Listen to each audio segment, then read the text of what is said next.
তো কেমন আছো তোমরা সবাই? তো চলো প্রত্যেক দিনের মতো বেরিয়ে পড়েছি আজকে বাড়িতে মাছ আনতে। তো দেখা যায় আজকে কী মাছ পাওয়া যায়, চলো। তো আজকে মাছ ছিল চিংড়ি মাছ, ভোলা মাছ, আর সমুদ্রের মোরলা মাছ, পাবদা মাছ ছিল, আর একটা বিগ সাইজের চিতল ছিল, তোমার 3 কিলো মতো সাইজ ছিল, আর একটা কাতলা মাছ, আর কিছুটা চালানি রুই মাছ ছিল আজকে। তো চলো আজকের দিনের শুরুটা করা যাক আজকে চিংড়ি মাছ দিয়ে। তো এক যে ঢুকে 200 গ্রাম চিংড়ি মাছ দিয়ে আজকের দিনটা শুরু করলাম। তো উনি বললো, ভাইপো তুমিই দাও, বেছে বেছে একটু ভালো দেখে দিও তাহলে হবে। তো 200 গ্রাম চিংড়ি মাছ ওনার ওজন করে আর বললো একটা মাথা দেবা। তো আজকে চিংড়ি মাছটার মাথাটা দিয়ে আজকের দিনটা শুরু করলাম। তো তখনই আরেক কাকু এসে বললো, ভাইপো আমার একটা বড় মাছের মাথা লাগবে। তো আমি বললাম, বড় মাছের মাথা বলতে কাতলা মাছের মাথাটাই আছে। বলছে ঠিক আছে, কিন্তু তুমি মাছটা কেটে এখন দেবা আমাকে, মাছটা তো গোটে আছে। বললাম ঠিক আছে, অসুবিধা নেই, তোমাকে দিয়ে দিচ্ছি।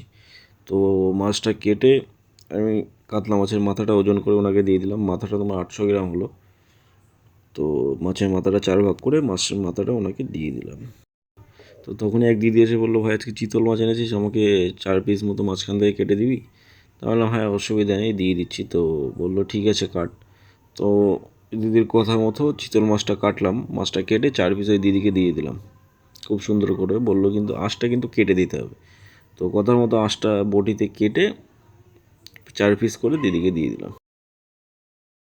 তো তখন এক দাদা এসে বললো, ভাই আমার কাতলা মাছের লেজের উপর থেকে কিছুটা অংশ দাও। তো আমি ওই দাদার কথা মতো কাতলা মাছের লেজের উপর থেকে কিছুটা অংশ কেটে ওই দাদাকে বললো যে ভাই আঁশটা একটু কেটে দিও। তো আঁশটা বটিতে কাটতেই এক কাকু এসে বললো, আমার খুব তাড়াতাড়ি আছে, আমাকে একটু 200 গ্রাম চিংড়ি মাছ দিয়ে ছেড়ে দাও।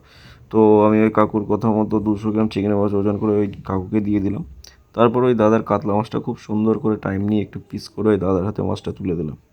তো তখনই আরেক জেঠু এসে বললো যে বাবা আমাকে একটা কাতলা মাছের পেটি দাও, আর 200 গ্রাম মোরলা মাছ দাও, গঙ্গার মোরলা মাছগুলো দাও। তো আমি ওই জেঠুর কথা মতো একটা পেটি আর 200 গ্রাম মোরলা মাছ ওই জেঠুর হাতে মাছটা দিয়ে দিলাম, মাছটা ছাড়িয়ে দিলাম, বললো কাটতে হবে না, দিয়ে দাও। তো তারপর এক ভাই এসে বললো যে সৌরভ দা আমার একটু গাধার পিস লাগবে, রুই মাছের একটু গাধার সাইজটা লাগবে, দেবো? তো আমি বললাম অসুবিধা নেই ভাই, দিয়ে দেবো। তো আমি ভাইয়ের কথা মতো রুই মাছের গাদাটা তোমার 500 গ্রাম হলো গাদাটা। তো বললো ঠিক আছে দিয়ে দাও, অসুবিধা নেই, কিন্তু মাছটা একটু ছাড়িয়ে দাও, আর মাছটা পিস করতে পারো, তুমি দিয়ে দাও, আমি বাড়ি গিয়ে পিস করে নেবো। তো ওই ভাইয়ের কথা মতো মাছটা বটিতে মাছটা কেটে ভাইকে মাছটা দিয়ে দিলাম। তো তারপরে এক দাদাকে একটা বললো যে ভাই আমার একটা গোটা রুই মাছ লাগবে। তো আমি বললাম ঠিক আছে, 1-1.5 কেজি, 1 কেজি 1 কেজি 600-700 বললো ঠিক আছে অসুবিধা নেই, মাছটা দিয়ে দে। তো আমার 1.5 কেজি লাগতো, তুই 200 গ্রাম বেশি, ঠিক আছে অসুবিধা নেই, দিয়ে দে। তো আমি ওই দাদার কথা মতো মাছটা খুব সুন্দর করে আঁশ ছাড়িয়ে খুব সুন্দর করে মাছটা পিস করে ওই দাদার হাতে মাছটা তুলে দিলাম। দাদাকে মাছটা দিয়ে আজকের বেচা কিনা এখানেই শেষ করলাম। তো চলো আবার আগামীকাল দেখা হবে, আজকের মতো টাটা বাই। আর লাস্টে একটু চিতল ছিল, বাড়ি থেকে কেটে নিয়ে চলে এসেছি।